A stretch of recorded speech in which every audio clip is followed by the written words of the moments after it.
नमस्कार शेतकरी मित्रांनो, शेतकरी ज्या नमो शेतकरी योजनेच्या 8व्या हप्त्याची वाट पाहत होते त्यांच्यासाठी शासनाने GR काढून निधी मंजूर केला आहे। त्यानंतर लाखो शेतकऱ्यांना अनेक प्रश्न पडले आहेत की आपण यामध्ये पात्र असणार का, तसेच नमो शेतकरीचा हप्ता कोणत्या तारखेला येणार, त्याचप्रमाणे 8वा आणि 9वा हप्ता एकत्र मिळणार का, अशा सर्व प्रश्नांची उत्तरे तुम्हाला या व्हिडिओमध्ये मिळणार आहे। त्यासाठी हा व्हिडिओ पूर्ण पहा। पण त्याआधी जर तुम्ही या चॅनलवर नवीन असाल तर आता चॅनलला सबस्क्राइब करा। नमो शेतकरी महासन्मान निधी योजनेचा 8वा हप्ता नेमका कधी जमा होणार याबाबत कृषी मंत्र्यांनी दिलेली अधिकृत माहिती आता स्पष्ट झाली आहे आणि त्यासोबतच शेतकऱ्यांच्या मनातील अनेक प्रश्नांची उत्तरेही आज आपण घेणार आहोत। सर्वात महत्त्वाची बाब म्हणजे नमो शेतकरी महासन्मान निधीचा 8वा हप्ता 23 मार्च ते 30 मार्च या आठवड्यातील एका दिवशी शेतकऱ्यांच्या खात्यात जमा करण्यात येणार आहे।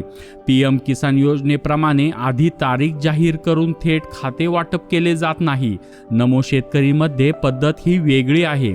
या योजनेत प्रथम शासन निर्णय जाहीर होतो, त्यानंतर कृषी मंत्री अधिकृत माहिती देतात। सध्या तुम्ही स्क्रीनवर पाहत असलेली माहिती ही सुद्धा कृषी मंत्र्यांनी दिलेली अधिकृत माहितीच आहे। या आठवड्यात कॅबिनेटची बैठक झाली किंवा शेती संदर्भातील मोठा कार्यक्रम झाला तर त्या कार्यक्रमातूनच मुख्यमंत्री शेतकऱ्यांच्या खात्यात निधी जमा करण्याची घोषणा करतात। अशीच पद्धत आतापर्यंत दिसून आली आहे।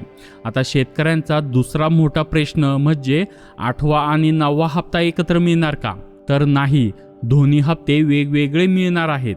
9व्या हप्त्यासाठी शेतकऱ्यांना अजून काही काळ प्रतीक्षा करावी लागणार आहे। आणि यानंतर तिसरा प्रश्न, या हप्त्यासाठी किती निधी मंजूर आहे, तर तब्बल 1774 कोटी रुपयाचा निधी हा ठेवण्यात आला आहे आणि हा संपूर्ण पैसा DBT मार्फत थेट शेतकऱ्यांच्या खात्यात हा जमा होणार आहे। तर आता एकूण 90,34,000 शेतकरी या वितरणासाठी पात्र आहेत। आणि शेवटचा महत्त्वाचा मुद्दा म्हणजे या 8व्या हप्त्यासाठी नेमके कोण पात्र असणार आहे, तर ज्या शेतकऱ्यांना PM किसानचा 21वा हप्ता नोव्हेंबरमध्ये मिळाला आहे तेच शेतकरी नमो शेतकरी महासन्मान निधीच्या 8व्या हप्त्यासाठी पात्र राहणार आहेत। ही होती नमो शेतकरी योजनेबाबतची सर्वात महत्त्वाची, स्पष्ट आणि विश्वसनीय अपडेट। अशा प्रकारे नवीन अपडेट जाणून घेण्यासाठी आत्ताच या चॅनलला सबस्क्राईब करा आणि बेल आयकॉन क्लिक करा। धन्यवाद।